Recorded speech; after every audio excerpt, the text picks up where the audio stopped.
Hello friends, welcome आप सभी का अपने YouTube channel self study with Harsh में।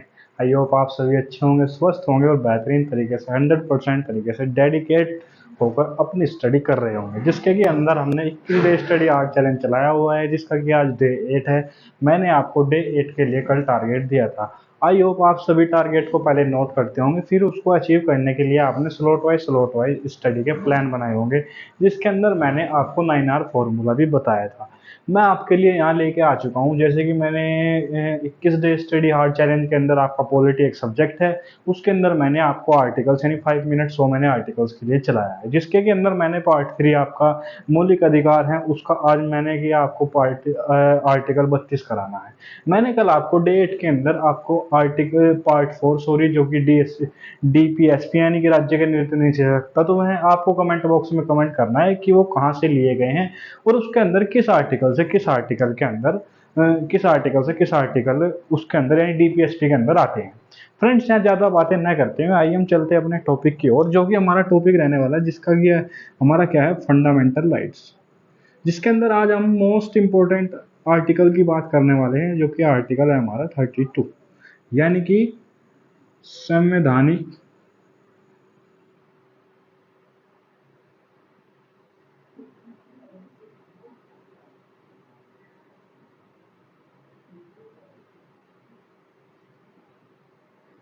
संवैधानिक उपचारों का अधिकार।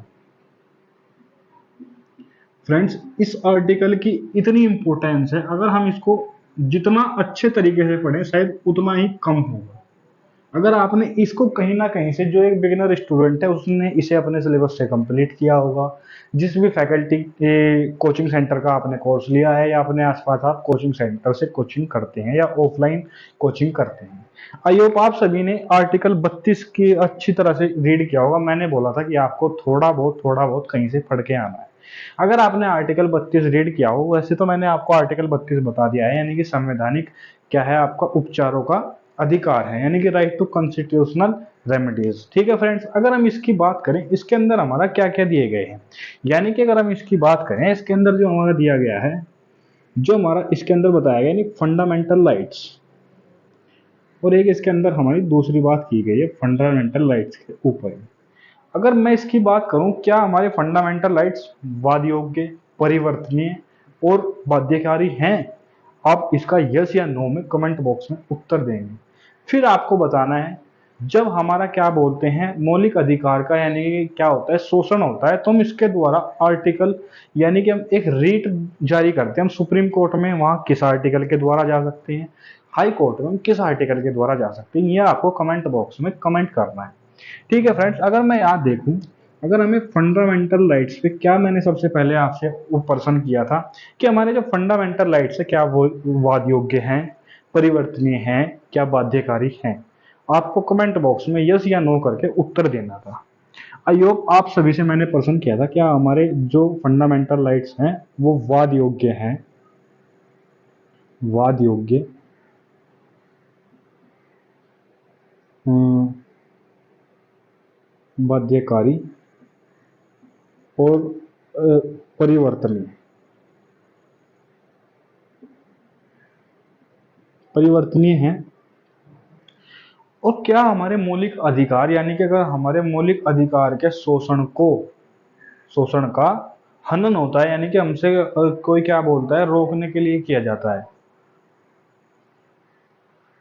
ठीक है फ्रेंड्स, अगर हम उससे आगे चले, यानी जो हमारे फंडामेंटल राइट्स हैं, अगर उनका क्या होता है, शोषण होता है,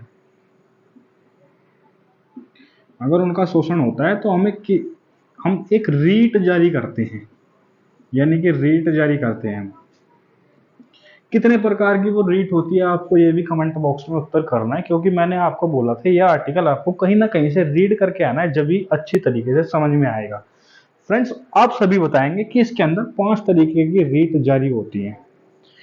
ये वाद योग्य नहीं है, यानी कि इनके ऊपर हम वाद नहीं ला सकते, इनको हम परिवर्तन नहीं कर सकते और इन्हें हम बाध्यकारी नहीं मान सकते।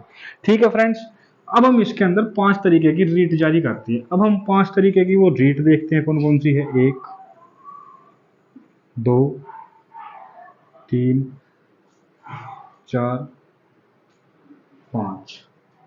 अगर हम इसके अंदर सबसे पहली रीट देखें तो वो क्या है, हमारी बंदी प्रतिक्षण।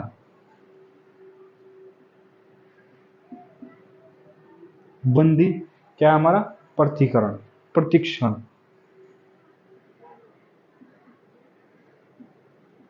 बंदी प्रतिकर्षण ये हमारा क्या है? पहली रीट इसके अंदर रहने वाली। अगर हम इसके अंदर दूसरी रीट की बात करें, परमादेश। अगर हम इसके अंदर तीसरी रीट की बात करें, प्रतिषेध, प्रतिषेध। और अगर हम इसके अंदर चौथी रीट की और पांचवी रीट की बात करें, उत्प्रेक्षण और अधिकार परीक्षा। और अधिकार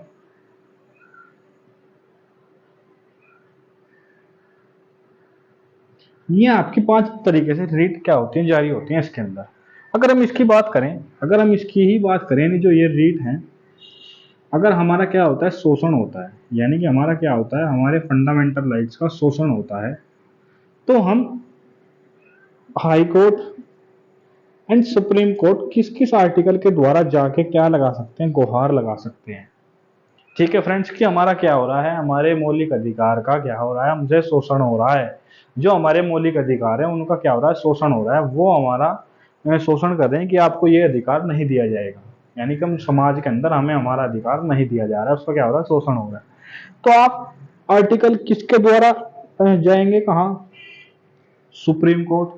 कमेंट बॉक्स में आपको कमेंट करना है। और आप क्या बोलते हैं, हाई कोर्ट किस आर्टिकल के द्वारा जाएंगे? फ्रेंड्स अगर मैं बताऊं तो आप क्या बोलते हैं, आर्टिकल 226 के तहत तो जा सकते हो कहाँ पे, हाई कोर्ट। आर्टिकल 226 के तहत आप कहाँ जा सकते हैं, हाई कोर्ट। अगर हम आर्टिकल 32 की बात करें, केवल 32 के तहत आप कहाँ जा सकते हो, सुप्रीम कोर्ट। अब आर्टिकल अलग के आर्टिकल होंगे, उसके तहत आप डिस्ट्रिक्ट कोर्ट में भी जा सकते हो, हाई कोर्ट भी जा सकते हो। ये आपकी आर्टिकल 32 के अंदर मोस्ट इंपोर्टेंट बातें थी। फ्रेंड्स अगर हम इसके बाद बात करें, अगर हम इसके बाद इंपोर्टेंस बात करें, आर्टिकल क्या आता है आपका 23।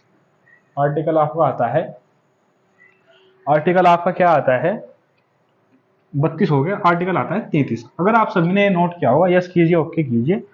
हम क्या करते हैं, आर्टिकल 33 भी यही देख लेते हैं। 32 हो गया, 33। आर्टिकल 33 क्या है, बलों के विरुद्ध क्या नहीं बनाया जा सकता, सॉरी, जो कि हमारा जितने भी फोर्सेस हैं उनके विरुद्ध हम सांसद विधि नहीं बना सकते, यानी कि बलों के विरुद्ध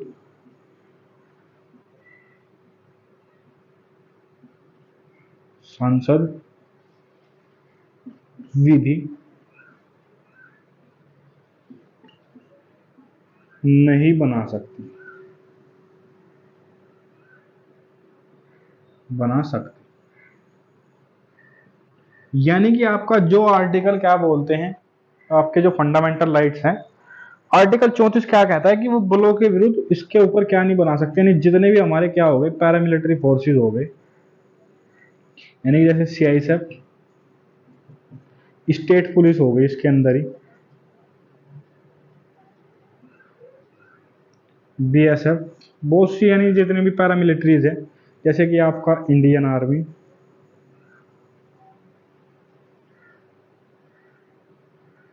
Indian army, Indian navy, Indian air force,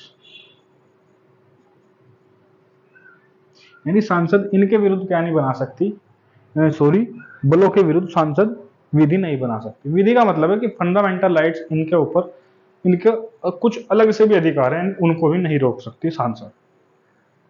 अगर हम इसी तरीके से आर्टिकल 34 की बात करते हैं, किसकी बात करते हैं, आर्टिकल 34 की अगर हम यहाँ बात करें, आई होप आप सभी को आर्टिकल समझ में आया होगा, यस कीजिए, ओके कीजिए, यहीं से आगे चलते हैं।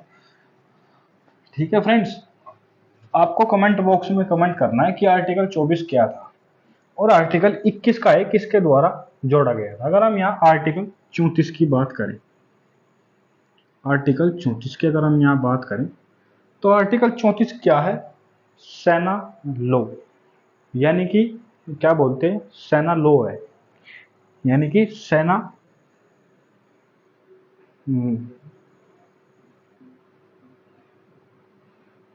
सेना लॉ, जिसके अंदर क्या बोलते हैं, राष्ट्रपति और राज्यपाल अपने अपने क्या बोलते हैं, राष्ट्रपति तो सब ये पूरे इंडिया के अंदर इसे लागू करता है, तो जो राज्यपाल है वो अपने अपने स्टेट में इसे लागू कर सकता है, जो कि आर्टिकल 34 के अंदर है, यानी कि सेना लॉ। अगर हम आर्टिकल 35 की बात करें तो आर्टिकल 35 के अंदर क्या है कि जो आपके फंडामेंटल राइट्स हैं उनके क्रियान्वयन के, यानी कि जो आपके फंडामेंटल राइट्स हैं, फंडामेंटल राइट के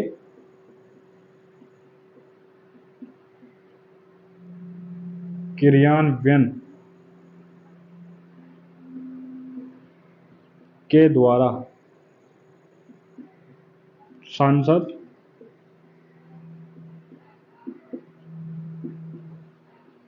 विधि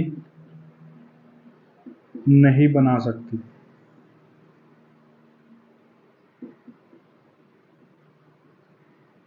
नहीं बना सकती, यह आपका क्या कहता है, आर्टिकल नंबर 35। इसी तरीके से 5 मिनट पार्ट के अंदर आपका पार्ट 3 मौलिक कर्तव्य कंप्लीट हो चुका है, जो कि आपका आर्टिकल 12 से 35 था। मैंने आई होप आपको सभी के सभी आर्टिकल अच्छी तरीके से समझाए होंगे।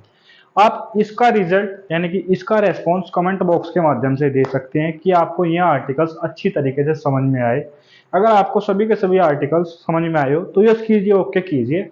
हम आपके लिए कल यहीं पे लेके आते हैं 5 मिनट के शो के अंदर ही पार्ट 4 डीपीएसपी यानी कि राज्य के नीति निर्देशक तत्व। आप कमेंट बॉक्स में आंसर देंगे कि आपके जो डीपीएसपी हैं क्या वो परिवर्तनीय है, बाध्यकारी हैं, वाद योग्य हैं, और वो किस देश से लिए गए हैं और किस आर्टिकल से किस आर्टिकल तक वो रहने वाले हैं। इसी प्रकार आप मुझे कमेंट बॉक्स में मौलिक अधिकार जैसे हमने अभी पढ़े हैं, आप मुझे आर्टिकल 21 बताएंगे और आर्टिकल 21 का एक किससे संबंधित है और किस संविधान संशोधन में वह जोड़ा गया था। मैंने आपको 7 डे के अंदर, यानी जब आपका डे 7 था, जैसे कि आज आपका डे 8 है, मैंने आपको शेड्यूल्स दिए थे यानी कि अनुसूची दी थी।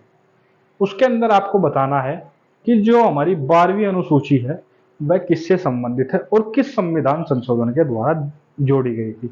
इसी तरीके से मैं अब आपसे लाइव आके क्वेश्चन किया करूंगा, जो मैं आपको डे वाइज का जीके जीएस का टारगेट देता हूं, हम ऐसे ही आएंगे और पर सब्जेक्ट के आपके मैक्सिमम मैं 50 क्वेश्चंस प्रीवियस ईयर बुक से आस्क किया करूंगा। शायद आप सभी उस लाइव के अंदर जुड़े और उन क्वेश्चंस के आंसर दें। अगर आप पोल बोलेंगे तो पोल के माध्यम से, नहीं तो हम क्वेश्चंस बोलते जाएंगे और आप कमेंट बॉक्स में उत्तर करते जाएंगे। तो फ्रेंड्स, आपको ये कंटेंट अच्छा लग रहा होगा, और अगर आपको ये कंटेंट अच्छा लग रहा है और आप सोचते हैं कि इस कंटेंट में ये चीज अलग कर दी जाए तो और अच्छी तरीके से हम इसको क्या कर सकते हैं, रिवीजन कर सकते हैं, समझ सकते हैं, तो आप वो भी कमेंट के माध्यम से बता सकते हैं कि मैं इस कंटेंट के अंदर क्या इंप्रूव करके और अच्छे तरीके से आपको आर्टिकल्स में हेल्प कर सकता हूं। क्योंकि हर एग्जाम के अंदर ये टॉपिक आर्टिकल्स इंपॉर्टेंट रहने वाला है हमारे। अगर हम जैसे कि किसी भी एग्जाम की बात करें तो उसके अंदर एक दो आर्टिकल जरूर पूछा जाता है। ठीक है फ्रेंड्स, आई होप आप सभी को वीडियो अच्छी लगी होगी। चैनल को कीजिए सब्सक्राइब, वीडियो को कीजिए लाइक और ज्यादा से ज्यादा वीडियो को कीजिए शेयर। फ्रेंड्स, पढ़ते रहिए, स्वस्थ रहिए, मस्त रहिए और 100% तरीके से डेडिकेट होकर अपनी स्टडी कीजिए। 21 दिन के बाद आपको जो इंप्रूव दिखने वाला है उसकी गारंटी मैं लेता हूं। जैसे कि अभी से आपको 8 दिन के अंदर ही अपने अंदर इंप्रूवमेंट दिखाई देगा।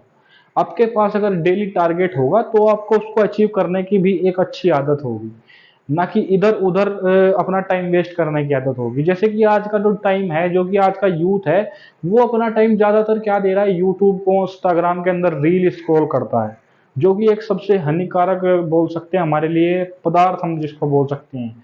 अगर हम कुछ गलत चीज खाते तो हमारे लिए हानिकारक होती है। तो आज के टाइम इस, अगर हमें कंपटीशन के अंदर, इस एग्जाम के दौर के अंदर विद इन 6 to 7 मंथ के अंदर अगर हमें एक अच्छी पोस्ट लेनी है, एक अच्छी जॉब, अपनी टारगेट जॉब लेनी है, तो इस चीज से हमें दूर रहना होगा। इस चीज से टाइम निकाल के हमें अपनी सेल्फ स्टडी के अंदर ऐड करना होगा। जैसे मैंने आपको 9 आवर फॉर्मूले के अंदर 11 से 12 आवर स्टडी बताया है, उसी तरीके से आपको वहां टाइम मैनेज